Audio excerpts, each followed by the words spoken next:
Amigos de Aquí Te Lo Explica, nos encontramos en un nuevo episodio y el día de hoy vamos a hablar sobre el virus del VIH. Y para eso me encuentro con Roberto de Lira, que nos va a estar hablando sobre este tema. ¿Cómo estás? Hola, buenos días, un gusto, muy bien. Muchas gracias por aceptar nuevamente la invitación para venir a hablar sobre este tema. No, gracias a ti por invitarme. Bueno, ¿qué te parece si empezamos? Y la primera pregunta sería, ¿qué es el VIH? El VIH es un virus de la inmunodeficiencia humana.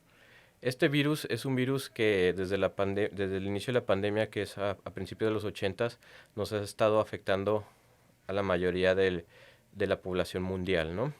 Este virus actualmente se conoce pues es una enfermedad de transmisión sexual, pero hay diferentes rutas de formas de contagiar, de transmitirlo, perdón. Entonces, antes de los 80s, aproximadamente aquí en el 86, las donaciones de sangre era un factor de riesgo. ¿Por qué? Porque no estaban normadas. Cualquier persona pudiera donar sangre y se recibía, no se le hacían pruebas tan estrictas.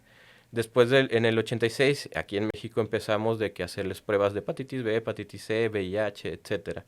Entonces, ya la transfusión disminuyó mucho. Entonces, puede ser por sangre. Aquí también entra los usuarios de drogas intravenosas. Muchas veces al momento de estar consumiendo se comparten jeringas y demás. Entonces, aquí también entra sangre. La forma de transmisión más común en la actualidad es la transmisión sexual, ¿sí? Okay. Tanto en secreciones genitales masculinas como femeninas se concentra el virus.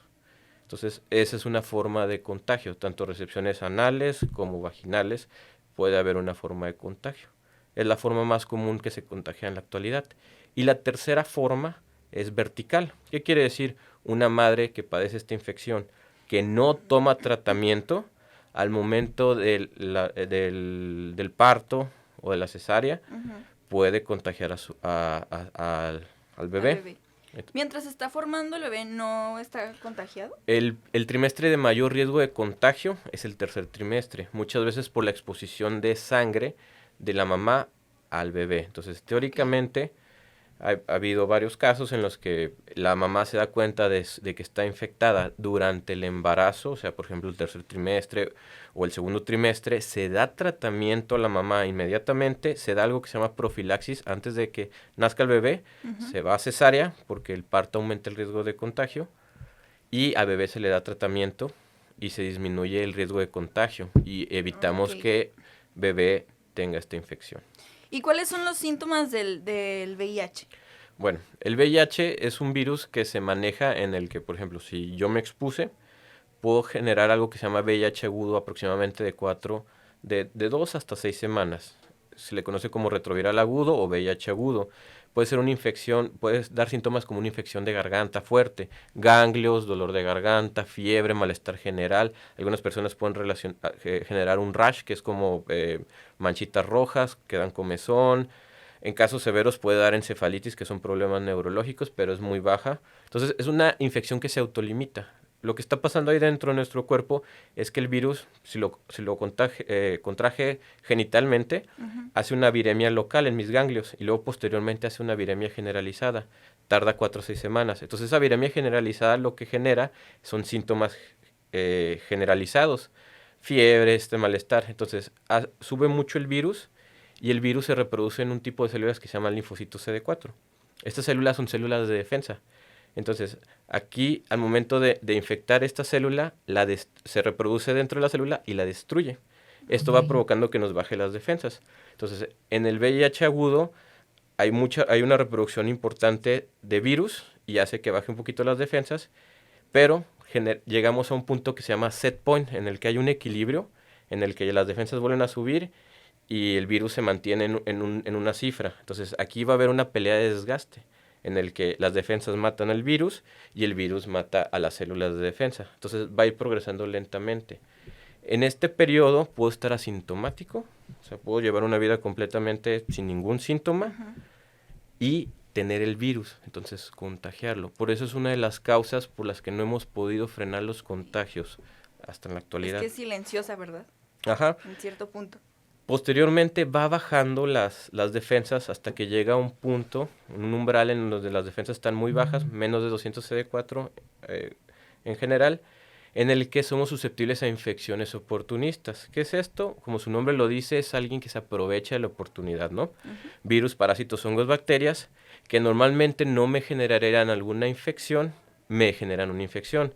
O el ejemplo, el algodoncillo que le sale a los bebés es una infección por una levadura, una cándida orofaringia. Normalmente a los bebés les pasa esto porque su sistema inmune es como todavía no está maduro. En este tipo de personas que viven con VIH, si las defensas están muy bajas, este tipo de levadura nosotros lo podemos tener en la boca. Yo lo puedo tener, tú lo puedes tener y ahí vive. No genera ningún problema, pero cuando bajan las defensas empieza a invadir y genera una candidiasis orofaringia, puede irse hasta el esófago, eso se llama infección oportunista.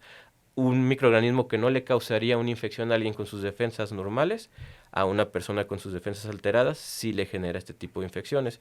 Entonces, al momento de tener varias infecciones oportunistas, se le conoce la enfermedad que genera el virus del VIH. La enfermedad que genera el virus del VIH es lo que se conoce como SIDA, síndrome de inmunodeficiencia adquirida. Entonces, yo puedo tener VIH, pero no tener ningún síntoma. Yo tengo infección por VIH. Hasta que pasa mucho el tiempo, o hasta que pasa el tiempo, y me bajan las defensas y ya puedo empezar a presentar la enfermedad.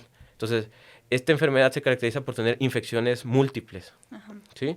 Los síntomas más comunes es pérdida de peso, fiebres persistentes, diarrea crónica. Diarrea crónica se define por una diarrea que no se quita por más de 4 semanas, pérdida de peso aproximadamente más del 10% del peso corporal, y pueden ser múltiples infecciones. Pueden ser infecciones en pulmón, neumonías de repetición o neumonías por ejemplo, otras bacterias raras, etcétera, infecciones del sistema nervioso central, infecciones de abdomen, alteraciones en piel, y también hay cáncer relacionado a VIH. Okay. ¿Y qué tipos, o sea, cuántos tipos de VIH existen? Existen 2 tipos, a grandes rasgos 1 y 2. El 1 es el que está globalizado y el 2 se encuentra principalmente en algunas zonas de África. Ahora, con la comunicación actual, la globalización, también hay tipos 2 en Europa, también aquí en México, y podemos estar infectados de los 2 tipos de virus. Hay personas que tienen los 2 tipos de virus. ¿Y cuál, o sea, la diferencia entre uno y el otro cuál es? El tipo 1, normalmente el tipo 2 es un poquito más tranquilo, por así decirlo, pero el tipo 2 es resistente a un tipo de fármaco que usamos para tratar el VIH. Entonces, sí tenemos que... Importaba anteriormente porque uno de los esquemas de tratamiento que dábamos, el tipo 2 era resistente. Ahorita el que damos, la verdad, le pega a los 2 virus, pero sí importa pues para saber el tipo de virus que tenemos y el ajuste farmacológico que tenemos que hacer. Ahora, el tipo 2 es un poquito más tranquilo, por así decirlo, pero pues los 2 te pueden llevar a este tipo de situaciones. Y esta pregunta importante sería, ¿de dónde se originó el VIH? O sea, ¿de dónde viene? Bueno, hay bastantes teorías, bastantes especulaciones. Lo que se hizo fue seguir al virus, a los 2 virus actuales que hay, se siguieron a sus antepasados, y los orígenes son de mamíferos, simio y gorila, ¿sí? Entonces, se cree que en alguna parte de la historia, por la caza furtiva, la exposición a ciertos fluidos de estos animales, los humanos se expusieron y en algún momento este virus mutó y generó cierta, pues ya la capacidad de infectar a nuestra especie.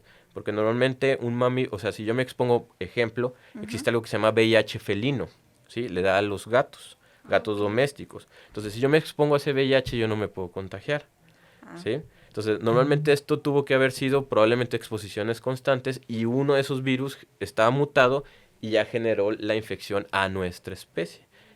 Y luego nosotros nos fuimos infectando posteriormente. Esa es la teoría. Entonces, obviamente no podemos afirmarlo completamente, pero es lo que se sospecha. Porque yo sabía que decían que venía de las personas que tenían relaciones sexuales del mismo sexo, que eran como que los más propensos a tener esta enfermedad. Bueno, es que como comentaba, de los factores de riesgo para tener VIH, en la actualidad es la transmisión sexual. Entonces, es una enfermedad que predomina en general en transmisión sexual, pero sí se ve un poco más en personas que tienen sexo con hombres por el tipo de relación sexual, ¿sí? O sea, en los diferentes tipos de relaciones sexuales no todas te dan un mismo riesgo, ¿sí? La relación sexual que mayor riesgo te da de contraer VIH es el receptivo anal. ¿Qué quiere decir eso? La persona que lo están penetrando. Ajá. ¿Por qué? Porque hay ciertas características diferentes del recto a la vagina. La vagina es un órgano que está diseñado para esto. Es un órgano que genera lubricación y que se relaja al momento de tener la relación. Además, las capas son menores y hay menos células, linfocitos en vagina que en recto. A diferencia de recto, recto también lubrica, pero en menor medida. Hay menos capas y tiene mayor linfocitos. Y la relación sexual normalmente, si no hay una buena lubricación, puede ser un poquito más traumática. Entonces, Mm, en este contexto, este tipo de relación me aumenta el riesgo de contraer VIH. ¿Sí? ok. Entonces, por ese motivo es un poquito más común, bueno, es un poco más común en este tipo de personas, en hombres que tienen sexo con hombres, por el tipo de relación. Ahora, si una mujer practica el sexo anal, también es el mismo riesgo, ¿sí? Ok. También se decía que las mujeres actualmente eran las que tenían más, pues eran las más contagiadas del VIH. ¿Esto es Ujú. cierto o...? Normalmente a nivel global la relación hombre-mujer es muy diferente. De hecho, la proporción es muy baja en mujeres. Ok. En mujeres y niños, la verdad, son pocos, no nulos, y depende mucho de los países. En África sí son un poquito mayor las mujeres. Tiene que ver mucho factores sociales, económicos, etcétera, pero en general la relación es mayor en hombres por esta situación que te acabo de comentar. Ok. Y, por ejemplo, más bien quiero saber cuál es la diferencia entre SIDA y VIH. Ok, el VIH es, o sea, yo puedo estar infectado por VIH y puedo estar en mi periodo asintomático. Este periodo puede durar de 5 hasta 10 años. O sea, yo me infecté, por ejemplo, en el 2010, o sea, como por un ejemplo, o una persona se infectó en el 2010 y puede durar hasta el 2020, 2024 sin síntomas hasta que empiezan a bajar las defensas y empieza a tener el baja de defensas me empieza a generar, a ser propenso de que me lleguen diferentes infecciones. Ajá. Esto se le conoce como SIDA. O sea, uno puede estar infectado y no tener ninguna sintomatología, pero ya cuando empieza con los síntomas, ya se le conoce como la enfermedad. Te pongo un ejemplo. Por ejemplo, cuando nos contagiamos de un fuego, el fuego es originado por un virus que se llama herpes. ¿Sí? Este herpes, si yo no tengo fuegos, yo de todos modos lo sigo teniendo. Ese herpes está dormidito. Yo tengo la infección por herpes, pero cuando me sale el fuego, que es el herpes oral, tengo la enfermedad que me genera este virus, ¿sí? Ok. Entonces, la infección ahí sigue, yo puedo tener la infección, pero la enfermedad es el fuego, igual aquí en VIH. Ok. Yo puedo tener la infección, no tener ningún síntoma, y cuando me bajan ya mucho las defensas, ya tengo la enfermedad que es el SIDA, que como su nombre lo dice, es un síndrome. Un síndrome es un conjunto de diferentes signos y síntomas que en este contexto son diferentes enfermedades que me definen, mis defensas están bajas, esa es la enfermedad que provoca el VIH. ¿Y una persona que tiene VIH cuánto tiempo puede vivir? Sin tratamiento varía mucho. O sea, por ejemplo, hay algo que se llama progresores rápidos y progresores lentos. A grandes rasgos dependen varios factores, inmunológicos, raciales, etcétera, pero va a depender también, es algo muy importante, es en qué nivel se quede la pelea del virus contra las células de defensa. Se le llama set point. ¿Qué tanto, si queda una carga viral alta, o sea, muchos virus, tu set point va a progresar muy rápido? Ha habido pacientes que iniciaron su vida sexual a los 16 años y a los 18 ya están en estadio de SIDA. Dices, avanzó muy rápido. Y ha habido personas que tienen 12 años te pueden decir, ¿sabes qué? Es que yo tuve una pareja que tuvo VIH y no nos cuidamos, pero yo pensé que no me había contagiado porque pues no tenía ningún síntoma y hasta ahorita estoy presentando y te datan 12 años atrás. Entonces, varía mucho esta sintomatología, ¿sí? Ok. ¿Y una persona con SIDA?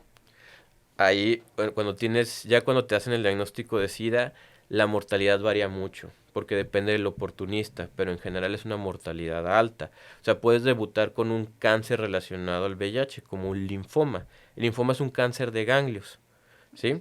Entonces, o puedes debutar con un cáncer que se llama sarcoma de Kaposi, que es un cáncer de vasos sanguíneos, que es secundario a una infección por un virus de herpes 8. También te da un pronóstico más sombrío. O una tuberculosis en sistema nervioso central, te puede generar también mayor morbimortalidad. Pero también hay infecciones un poquito más tranquilas, por ejemplo, una infección pulmonar por un hongo que se llama neumocistosis les va un poco mejor a alguien que debutó con un linfoma. En general, un estadio avanzado, dígase una etapa de SIDA, tiene una mortalidad alta. Si no se trata, o sea, aproximadamente lo que puedes durar en estadio de SIDA 1 o 2 años a lo mucho. ¿Y con tratamiento? Con tratamiento es diferente. En general, si detectamos una persona en estadio de SIDA, se trata las infecciones que pueda tener, se da el tratamiento y ves la respuesta. Hay personas que a pesar de que se detecta las infecciones que pueden tener, se tratan y se da el tratamiento, hay veces que a pesar de esto fallecen. Entonces, por eso es tan importante el diagnóstico oportuno. Si a una persona lo detectan con VIH en esta etapa asintomática, en ese momento te dan tratamiento y disminuyes la red de contagio y 2, mejoras la calidad de vida. En la actualidad una persona que vive con VIH, su esperanza de vida se iguala a la de una persona que no vive con VIH en países de primer mundo. ¿Por qué digo países de primer mundo? Donde se hace una detección temprana. ¿Y de qué se mueren estas personas que viven con VIH? De cáncer y de infartos, o sea, de lo que nos morimos todos. Entonces, ya no es como al inicio de la pandemia de VIH, donde hasta el mismo tratamiento era tan fuerte que te podía llevar a la muerte. En la actualidad, una persona que se hace el diagnóstico temprano y también personas que se hacen el diagnóstico tardío, que se dan un tratamiento oportuno, igualan, o sea, la esperanza de vida de una persona sin VIH. ¿Y en qué consiste el tratamiento? El tratamiento se le llama terapia antirretroviral. Desde el 96 se estableció algo que se llama HART, terapia altamente efectiva. Son 3 fármacos que atacan al VIH en diferentes partes de su ciclo de replicación para disminuir el VIH en tu sangre. No te cura, ¿sí? Okay. Controla el virus, lo mantiene controlado para evitar que se siga replicando, o sea, que se siga reproduciendo y que siga infectando nuevas células. Al momento de tener el virus controlado, le doy oportunidad a las células de defensa que estaban bajitas que se empiecen a reproducir y que vayan subiendo, y por ende suben las defensas. Entonces la inmunidad se recupera, ¿sí? Okay. No hablamos de curación porque hay células que están infectadas y están dormidas. Estas células infectadas pero dormidas, el antirretroviral no les pegan. Entonces eso se le llama reservorio. También hay lugares que no llega también el tratamiento antirretroviral, por ejemplo el cerebro, ¿sí? Entonces ahí puedes tener células infectadas, dormidas, y el mismo medicamento no les va a pegar. Entonces en algún momento esa célula se puede despertar. Recordamos que son células de defensa, ¿no? Entonces esa célula de defensa, suponiendo que es de memoria contra el virus de la gripa, ¿no? Al momento de que me da la gripa, se despierta la célula y la célula va a pensar que está haciendo sus proteínas. Pero el VIH tiene una peculiaridad. El VIH integra su material genético al de la célula. Entonces la célula piensa que está haciendo sus proteínas, pero está sacando virus. Entonces ahí es cuando se despierta la célula y empieza a sacar virus. Pero si tú te tomas tu tratamiento, el mismo tratamiento, al momento de que empiezan a salir virus, le va a poner un frene y va a evitar que contagie nuevas células. ¿Y crees que en algún punto de la vida llegue a tener pues una cura el VIH? Ya ha habido históricamente pacientes en curación, ¿sí? Okay. El primer paciente, o de los primeros pacientes, fue el paciente Timothy Brown, el paciente Berlín. Fue en un contexto muy dirigido.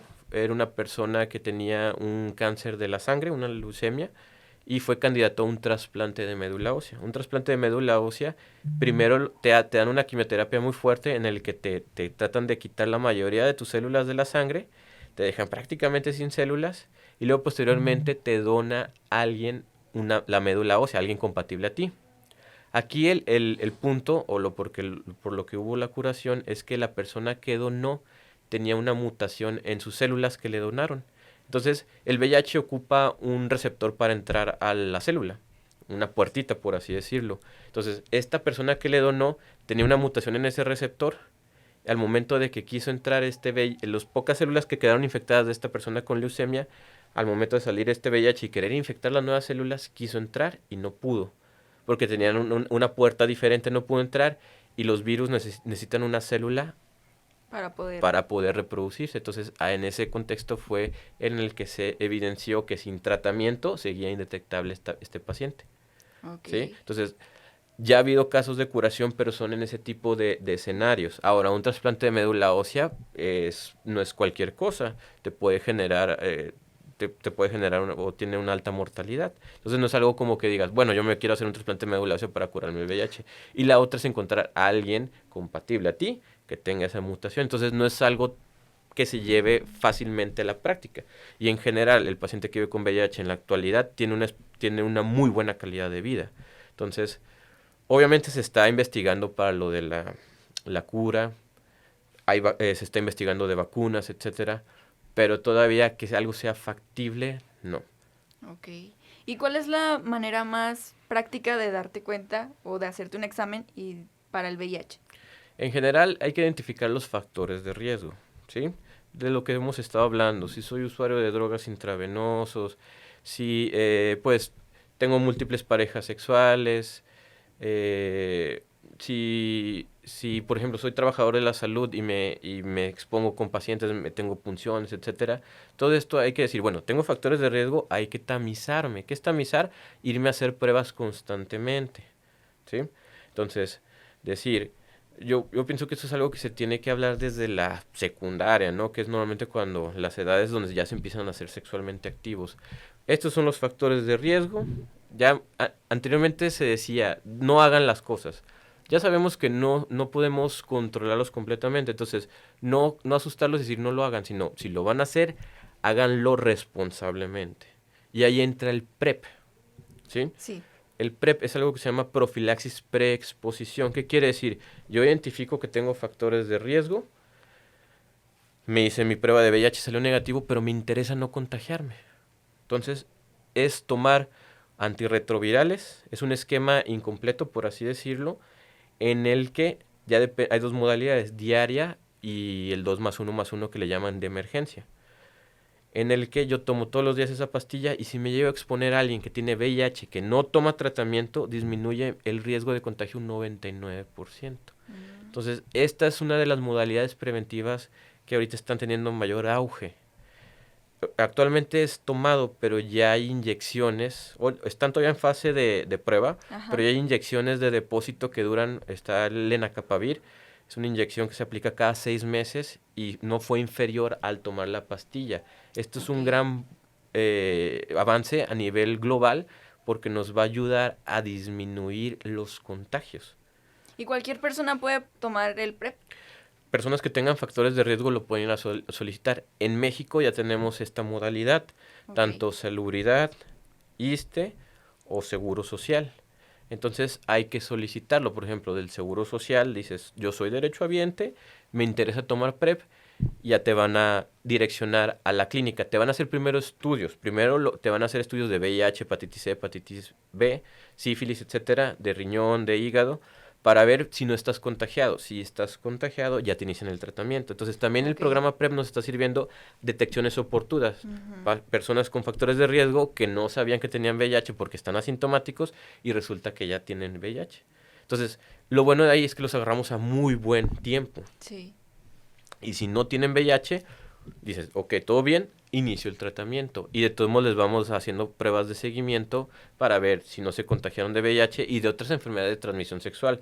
Porque una de las situaciones que surgió con el PrEP es que como te confías, dices, no me puedo contagiar de VIH, ya ni siquiera usan preservativos. Pero ¿de qué sí se contagian? De enfermedades de transmisión sexual. Entonces, o sea, a pesar de que yo tome, por ejemplo, PrEP, tengo que seguir usando los preservativos. claro, porque existe el VPH, sífilis, gonorrea, clamidia, otro tipo de enfermedad de transmisión sexual, por ejemplo, hepatitis C, hepatitis B puede también ser por transmisión sexual, hepatitis A. Entonces, sí, o sea, si vas a ejercer tu sexualidad y estás tomando PrEP, ya te disminuyó el riesgo. Si te fijas, no dije nulo, no te hace nulo el riesgo, ¿no?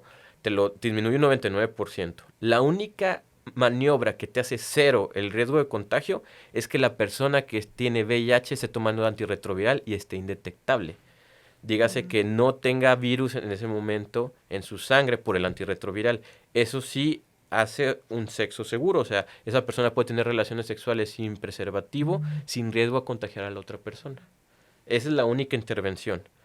Pero el PrEP se diseñó para las personas que tienen VIH y no saben y están teniendo relaciones y la otra persona evitar que contagiarse. ¿Y una persona que tiene VIH puede tomar PrEP? No. No, allá sería tratamiento. Ok. ¿Por qué? Porque como te dije, es un esquema incompleto. Entonces, al tomar un esquema incompleto, aumenta el riesgo de que haga una resistencia a su virus y sale contraproducente. Porque, o sea, ¿qué pasa si toma PrEP, le vale? Tiene VIH, toma PrEP, ¿qué le puede pasar a ese paciente? Ese paciente lo que puede provocar es que sea resistente a ese PrEP. Haz de cuenta, nosotros utilizamos 3 fármacos, ¿sí? Un fármaco que se le llama Ancla, que es como el más potente, y los otros lo acompañan, que se llama Columna, ¿sí? Entonces, el VIH se da tratamiento y puede durar indetectable un tiempo indefinido, pero si las personas lo toman un día sí, un día no, dejan un mes de tomarlo y demás, puede generar ese VIH resistencia. Ese virus en alguna de sus replicaciones, o sea, que se reprodujo, tuvo una mutación. Ujú. Y esa mutación puede ser contra tu tratamiento. Entonces, reinicio el tratamiento y ya no me va a servir el tratamiento. Entonces, eso es lo que puede pasar si tomas PrEP. Es un esquema incompleto, no completamente efectivo, no va a disminuir completamente el virus se va a seguir replicando y van a salir, como tú estás disminuyendo esos virus, va a salir algún virus mutado que ya no le va a pegar ese medicamento. Entonces, las personas que viven con VIH con resistencias muchas veces ya ocupan diferentes fármacos, ya no solamente en la actualidad el tratamiento normalmente son una pastilla que trae 3 fármacos. En las Ok. personas resistentes a veces ocupan hasta 5 fármacos al día para hacer lo que hacía una pastilla por la resistencia.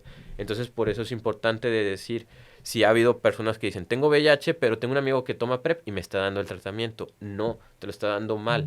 Tienes que ir con tu médico para que te den un tratamiento específico para ti.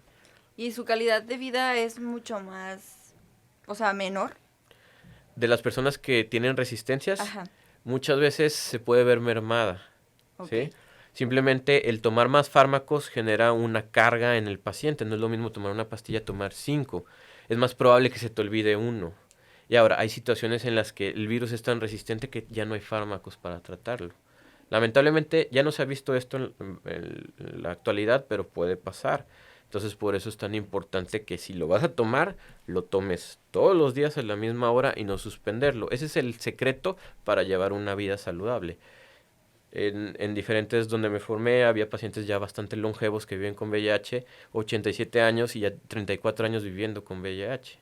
Entonces, y es un señor, son personas completamente funcionales sin ningún problema. Entonces, dependerá de que se tomen el tratamiento o no, que tan bien o que tan mal les vaya. Es como la diabetes. El diabético que no se cuida, termina muriendo. Ok. Igual, la persona que vive con VIH, si no se trata, termina Termina. muriendo. ¿Y por qué se dice que indetectable es igual a intransmitible? Ok. Ese es un término que se usa en el contexto de carga viral. ¿Sí? Ok. La persona cuando no toma tratamiento tiene mucho virus y células de defensa bajas, porque el virus las infecta y las destruye. ¿Va? Entonces, al momento de tomar el tratamiento, vamos controlando el virus, lo vamos bajando y lo hacemos indetectable. ¿Qué quiere decir? ¿Ya no tengo VIH? No. Quiere decir que al momento de tomar la muestra de sangre periférica, en ese momento o hay muy pocas virus circulando o no detectaron ningún virus. Es un umbral de menos de 50 copias, se le maneja. ¿Sí? Esto se considera indetectable. Se ha visto que con ese umbral de menos de 50 copias, el paciente no va a tener ninguna progresión de la enfermedad y puede llevar una vida normal. Entonces, como es tan poquito o es nulo en sangre, no va a concentrar en secreciones genitales y va a ser intransmisible por vía sexual. Por eso dicen, Ok. indetectable es igual a intransmisible por vía sexual. Puedo tener una pareja, si la persona es indetectable, puede tener una pareja y tener relaciones sin preservativo sin riesgo a contagiarlo. Ok. Puedo tener, por ejemplo, una persona masculino, un hombre, que quiera tener hijos con una mujer y el hombre vive con VIH y está indetectable, puede embarazar a esa mujer sin riesgo a contagiarla y que esa mujer no contagie a bebé. ¿Sí? Ok. Y, por ejemplo, si yo tengo una pareja que tiene VIH Ujú. y yo sé que tiene VIH, ¿yo cómo puedo protegerme? Además del PrEP y otros. Normalmente ahí la consejería es eso. Cuando tú haces un diagnóstico de VIH, la primera pregunta es, ¿tienes pareja? Si la respuesta es sí vamos a hacerle la prueba. Si la prueba sale negativa de la pareja, le ofreces, ok, o una de dos. preservativo, pero el preservativo no es un método infalible, ¿no? Ok. Ujú. Ahí le ofreces PrEP a la pareja. Le dices, mientras él alcanza la indetectabilidad, tú vas a tomar PrEP o abstinencia. Que muchas veces pues es complicado la abstinencia, ¿no? Entonces, les damos PrEP a la pareja y al paciente. Entonces se le llaman parejas serodiscordantes que traen, uno tiene PrEP y el otro tratamiento antirretroviral. Si en algún momento ya llegan a ser indetectable la persona que vive con VIH, en algún momento la pareja, si es una relación monógama, puede dejar el PrEP. Si por algún motivo dicen, ¿sabes qué? Quisimos abrir la relación y demás, puede reiniciar el PrEP. Ok. ¿Y aquí en La Laguna, como cuántos casos de VIH hay? En la laguna, bueno, hay 3 órganos que tratan el VIH, ¿sí? Recordando que la laguna son 2 estados diferentes, Durango y Coahuila. Ajá. Entonces, cada órgano, por ejemplo, el IMSS tiene su clínica de VIH. Salubridad tiene algo que se llama Capacits, ¿sí? Ujú. En México el sistema de salud atiende de 2 formas. Los hospitales que hospitalizan, valga la redundancia, pacientes que viven con VIH se les llama SAI. Y los Capacits son los que dan la consulta. A veces puede estar todo en un mismo lugar. Por ejemplo, en Gómez Palacio, que es de Durango, el SAI es el Hospital General de Gómez Palacio, ¿sí? Ok. Allá hospitalizan pacientes y ahí también da la consulta. Es un Capacit. En Torreón están separados. El Capacit de Torreón está por División del Norte, por Plaza Jumbo, y el SAI es el Hospital General de Torreón. Ok. En el IMSS está todo junto. En el IMSS está tanto hospitalizan pacientes como está la clínica de VIH. En el ISSSTE se manejan diferentes, normalmente cada médico lleva como que algún paciente que vive con VIH. Entonces, en Gómez Palacio también la clínica de VIH está en un IMSS y el ISSSTE también lleva así y ¿sabes lo que te decía? Entonces, en general es un poquito complicado decir en la laguna porque cada institución tiene Conteo. sus conteos. Ahora, te puedo dar información de contagios o diagnósticos en este año. A nivel México, 14.099 en este año que está cerrando el tercer trimestre del 2024. En Coahuila son 13, en Coahuila, y en Durango 79. Ahora, estas cifras yo creo que están muy, muy, muy, muy, muy, muy bajo de lo que es, ¿sí? Porque Coahuila te está hablando de las diferentes ciudades grandes de Torreón, Saltillo, Monclova, etcétera, ¿no? Entonces, 13 son muy pocos, ¿sí? Y Durango también 79 es muy poco. Entonces, más bien se están diagnosticando, pero probablemente no se esté llevando la El conteo. información adecuado a las cifras del gobierno, porque esto es lo que expone el gobierno a la vista de todos, ¿no?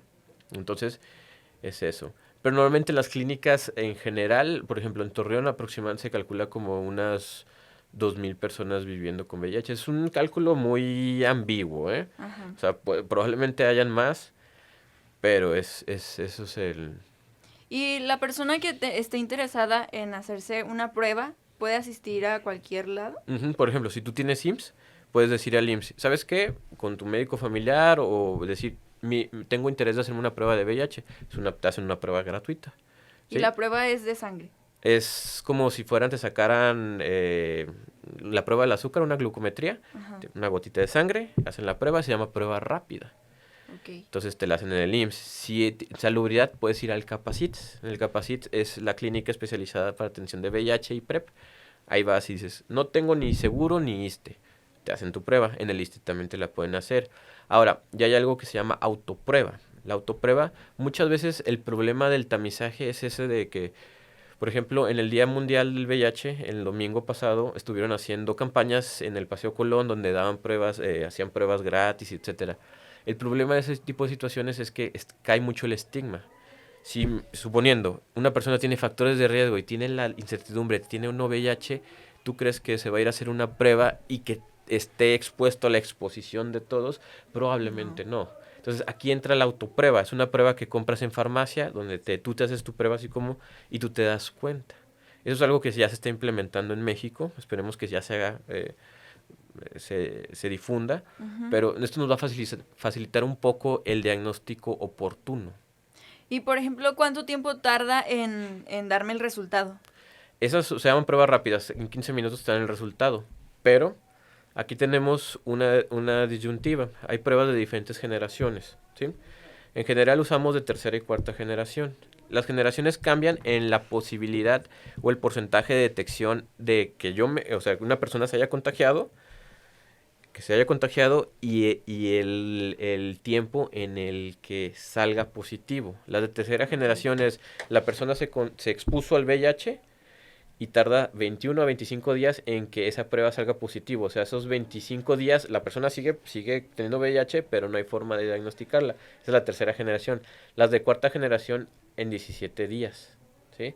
Entonces, ese es el tiempo en el que podemos hacer el diagnóstico. Entonces, si te fijas, es un diagnóstico ya bastante temprano. El punto Sí, es irte a hacer la prueba, que te hagan sí. la prueba.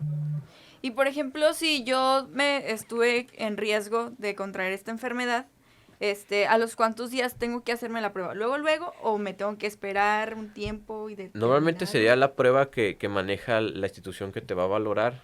Yo en general, por ejemplo, alguien se expuso, no sé si fue una exposición al momento de un personal de la salud o un sexual, ¿no? Dices, tengo miedo de haberme contagiado. ¿Cuándo yo puedo saber? Aproximadamente de 6 a 8 semanas vale la pena hacerse la prueba. Sale negativa, vale la pena repetirte una en 6 meses, pero con una prueba negativa, fin del algoritmo. ¿Y puede que salga positivo y realmente no lo tengo? Sí, sí puede haber falsos positivos. En una menor medida. De hecho, las pruebas en general que se utilizan de tamizaje tienen un poder diagnóstico muy alto. Entonces, Ok, es raro, más no imposible. Puede pasar, por ejemplo, un ejemplo, las hepatitis agudas, la hepatitis A, en el contexto de una hepatitis aguda que llega una persona por hepatitis A, si te hace una prueba de VIH hay un porcentaje de que puede hacer una reacción cruzada al virus y puede salir positiva y no tener VIH. ¿Sí? ok. Enfermedades autoinmunes también te pueden dar una prueba positiva de VIH y no tener VIH. ¿Sí? Entonces sí hay falsos positivos. Ninguna prueba es completamente exacta. Exacta. Y para ir finalizando, tengo aquí algunos mitos sobre esta enfermedad. Quiero que me los desmientas o me digas si Claro. son reales.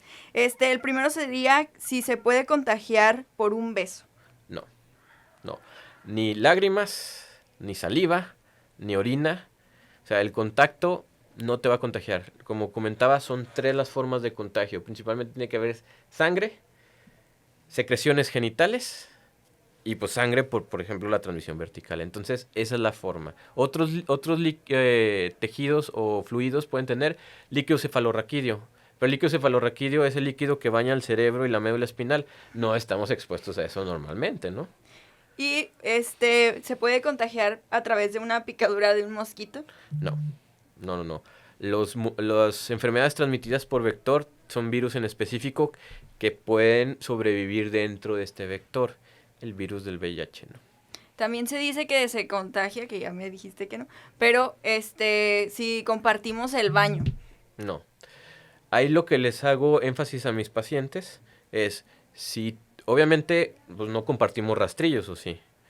Puede haber personas que lo compartan, pero en general los rastrillos no. ¿Por qué? Porque si una persona vive con VIH se corta, queda la sangre, y si otra persona lo usa, se corta, ahí puede haber como que sangre con sangre. La verdad sería el riesgo mínimo, más no nulo. Igual, por ejemplo, en cepillo de dientes. Esos son objetos de higiene personal que normalmente no compartimos cepillo de dientes. Eso es en general. Taza del baño, pues no. Oye, que tengo que lavar mi ropa por separado, pues no. ¿Sí? Entonces, una vida completamente normal, solamente esas especificaciones. Y mediante la eyaculación. Sí, con fluidos genitales, sí. El semen, sí. Y la última sería que si se transmite si me prestan la ropa. No, no, no, no. El virus no sobrevive a superficies, o sea, suponiendo que, por ejemplo, prestan ropa íntima, que es raro, ¿no? Y que Ujú. tenga, por ejemplo, mancha de semen. Ese semen tendría que entrar de alguna forma a tu cuerpo, ¿sí? Entonces, no, normalmente en ropa no. Aunque esté manchada de sangre, la sangre seca es muy bajo el potencial de contagio y yo tendría que tener alguna entrada a mi cuerpo. Por ejemplo, si yo estoy haciendo un procedimiento con una persona que vive con VIH y me cae sangre a una piel intacta, a pesar de que el virus está en esa sangre, mi piel está intacta, no va a entrar. El virus no perfora la piel y entra. Yo tengo que tener alguna lesión cortadita que esté abierta para que entre a mi sangre. O sea, tampoco es tan fácil el contagio. ¿Y los médicos cómo se cuidan para no contraer? Mira, normalmente hay algo que se llama profilaxis post-exposición, se llama PEP. Eso puede ser tanto ocupacional como no ocupacional. Ocupacional es, por ejemplo, tengo un paciente que vive con VIH, le voy a hacer un procedimiento, le voy a poner un catéter. Esta persona no tiene tratamiento todavía. Y al momento de estar poniendo el catéter, saco la aguja y me pico. Esa aguja estuvo en exposición a su sangre. Y yo me piqué y me salió sangre. Entonces, ahí yo me pude haber inoculado el virus. Ahí tengo riesgo de contagiarme. Entonces, en ese momento, me inicio tratamiento antirretroviral. Se llama profilaxis postexposición. Tiene 72 horas para iniciarlo. Y con eso disminuyes importantemente el riesgo de contagio.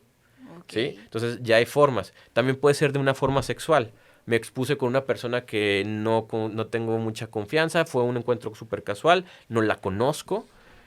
Y tengo miedo. Voy en las primeras 72 horas y te evalúan el tipo de riesgo y te dan PEP, profilaxis postexposición.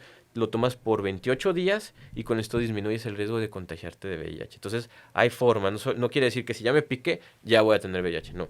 Hay formas de prevenirlo. Y obviamente, pues, tener las medidas de protección adecuadas y demás.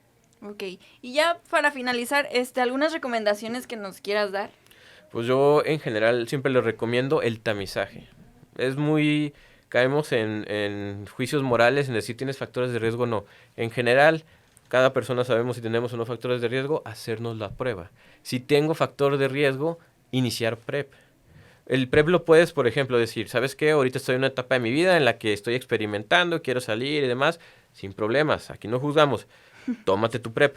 ¿Sabes qué? Ya tengo una pareja, ya estoy en una relación monógama, ya me calmé, suspéndelo. Okay. Que regreso a las andadas, reinícialo. ¿Sí? Uh-huh. Y tamizarse. Por ejemplo, trabajadores de la salud, hacernos pruebas constantemente. Yo me hago mi prueba anualmente, ¿sí? Como soy médico infectólogo, trato este tipo de pacientes, entonces me hago mis pruebas anualmente por lo mismo. Y perderle el miedo a la prueba, ¿verdad? Es correcto, perderle el miedo al tamizaje y si pasa, que sea temprano. Sí, muchas veces lo dejo pasar, sale contraproducente de esperar y desarrollar la enfermedad porque ahí el pronóstico es peor. Y su calidad de vida es menos. Es correcto. Entonces, quitar estos estigmas. Uno, el diagnóstico de VIH no es un diagnóstico de muerte, no es una sentencia de muerte. En la actualidad viven lo que tienen que vivir, ¿no? Viven lo mismo que una persona sin VIH. La otra situación, este estigma provoca que los diagnósticos sean tardíos. Entonces, no a la discriminación, no a despedirlos porque tienen VIH, no manejarlos como si fueran pacientes terminales. No son pacientes terminales, son personas normales. Y el último mensaje, una enfermedad no define quién eres. Así es, muy importante eso. Pues muchas gracias por estar con nosotros y compartir esta información. Dime alguna red social donde te pueda encontrar. Estoy en Facebook como Roberto de Lira Infectología. Muy bien, pues muchas gracias. A mí me pueden encontrar en todas mis redes sociales como Giovanna Boone y hasta aquí el capítulo de hoy. Nos vemos a la próxima.